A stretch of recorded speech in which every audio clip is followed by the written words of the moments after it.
জয় ঠাকুর।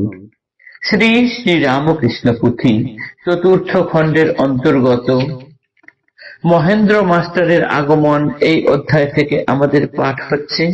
আজ আমরা এই অধ্যায়ের 11তম দিন পাঠ করব। পর্ব 547, পৃষ্ঠা সংখ্যা 356। আজকে এই অধ্যায়ের শেষ অংশ পাঠ হচ্ছে।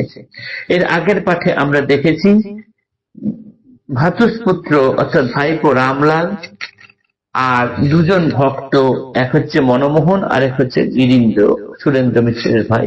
এই তিনজনকে সঙ্গে নিয়ে ঠাকুর নৌকা যোগে বেরিয়েছেন, মাহেশের জগন্নাথ দর্শন করেছেন, তারপরে বল্লভপুরের দ্বাদশ গোপাল দর্শন করে অন্নপূর্ণা মন্দিরে গিয়ে মা অন্নপূর্ণাকে দর্শন করে তারপরে নৌকা যোগে আসছেন। পথে পানিঘাটিতে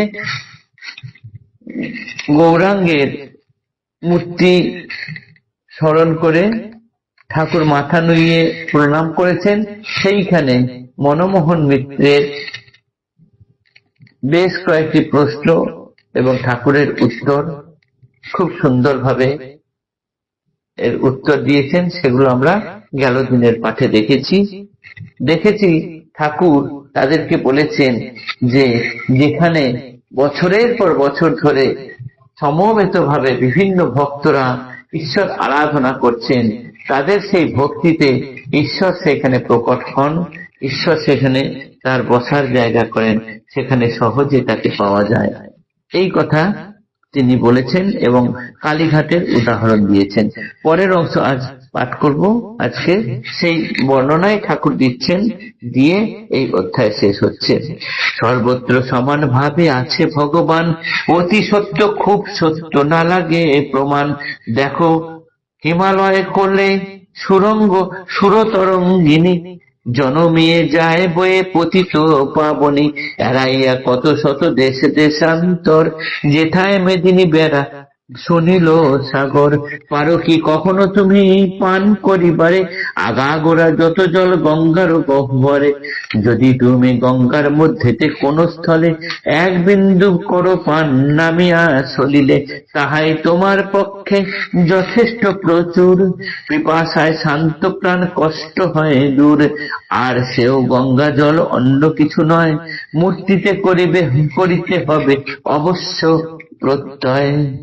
শক্তি মন্ত্র শ্রীপ্রভুর শ্রীমুখের বাণী, ধরে অধিক বল মহামন্ত্র যিনি।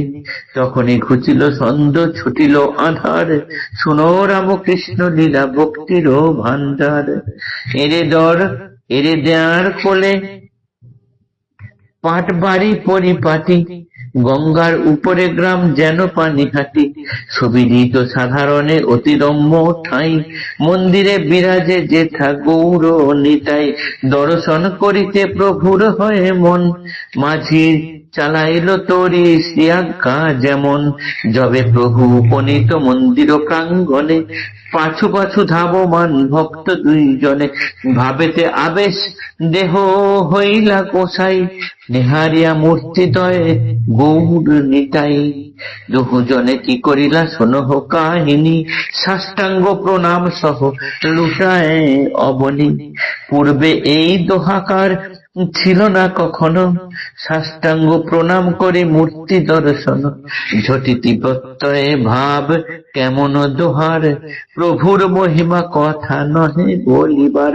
এই রূপ হয় রঙ্গ প্রভু প্রতিভক্ত শোনে, ভক্তিহীন কালে জীব শিক্ষার কারণে। দেখিতে বুঝিতে যদি সাধ থাকে মন, ভজ পূজ শ্রী প্রভুর অভয় চরণ। দয়া করো প্রভুদেব অগতির গতি, অভয় চরণে যেন রহে রতিমতি। ঠাকুর মনমোহন মিত্রকে উদ্দেশ্য করে বাকি তিনজনকে এই একই কথা বলছেন যে সর্বত্র ভগবান আছে, এ কথা অতি সত্য, এর জন্য কোনো প্রমাণ লাগে না। দেখো হিমালয়ের কোলে গঙ্গা তৈরি হয়েছে এবং কত দেশ দেশান্তর পার হয়ে বিভিন্ন স্থান পার হয়ে এসে তারপরে সেটি এসে সাগরে পড়েছে। তুমি কি পারবে শুরু থেকে শেষ পর্যন্ত গঙ্গায় যতটা জল আছে সেটা পান করতে? কখনোই পারবে না। আগাগোড়া গঙ্গা যত জল ভরে তা তোমার পক্ষে পান করা সম্ভব নয়। কিন্তু তুমি যদি এই সুবিস্তৃত এলাকার কোনো এক স্থানে গঙ্গায় নেমে গঙ্গার জল এতটুকু পান করো, তাতেই তোমার তৃষ্ণা মিটে যাবে, তাতেই তুমি শান্তি পাবে।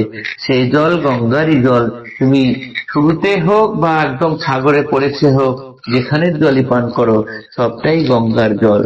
ঠিক সেই রকম ঠাকুর বলছেন মূর্তিও সেরকম, তুমি এখানেই প্রণাম করো, ওখানে প্রণাম করো, যেখানেই প্রণাম করো, আসলে তুমি সেই দেবতাকেই প্রণাম করছো। তাই মূর্তিতে অবশ্যই বিশ্বাস রাখতে হবে। ঠাকুরের কথায় যেন অপূর্ব শ্রীমুখের বাণীর মতো মনে হয়, এবং তা এত অধিক বল ধারণ করেন, যিনি সেই কথা শোনেন তার মনের সন্দেহ সঙ্গে সঙ্গে ঘুচে যায়। ঠিক এই দুজন ভক্তেরও তাই হলো, যারা আজীবন সাকারের বিরোধী নিরাকারের সাধন করতেন, তারা ঠাকুরের এই কথা শুনে এরপরে কি হলো, ঠাকুর যখন পানিহাটিতে গিয়ে গৌর নিতাইকে দেখে ভাবাবিষ্ট হয়ে গেলেন, প্রণাম করলেন, তখন এই দুজনের সঙ্গে সঙ্গে কি করলেন, ভূমিতে লুটিয়ে সাষ্টাঙ্গে ঠাকুরকে প্রণাম করলেন, যে রীতি এরা আগে কখনো করেননি। ঠাকুরের এইরকম ভাবে বিভিন্ন ভক্তের সঙ্গে কি রকম অদ্ভুত অদ্ভুত খেলা খেলেছেন, জীব শিক্ষার কারণেই তিনি এইগুলো করেছেন। তাই পুথিকার এই অধ্যায়ের শেষে বলেছেন, দয়া করো প্রভুদেব অগতির গতি, অভয় চরণে যেন রহে রতিমতি। তোমার এই অভয় চরণে যেন আমাদের মন পড়ে থাকে, সেইটাই দয়া করো ঠাকুর। জয় ঠাকুর, জয় শ্রী রামকৃষ্ণ। নমস্কার।